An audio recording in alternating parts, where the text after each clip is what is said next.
யானை. வீட்டு விலங்குகளை பற்றி தெரியுமா?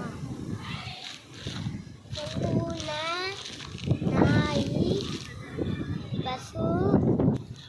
பசு பற்றி கேட்ட யாருக்கெல்லாம் தெரியும்? பால், வெண்ணெய். பசு நமக்கு பால் தரும்.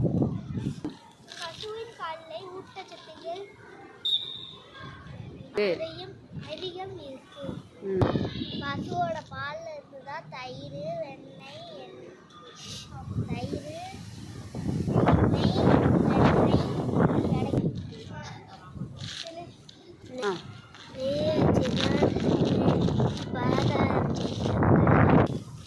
பசுவின் சாணம் நல்ல உணவாகும். பசுவின் சிறுநீர் கிருமிகளை கொல்லும் தன்மையை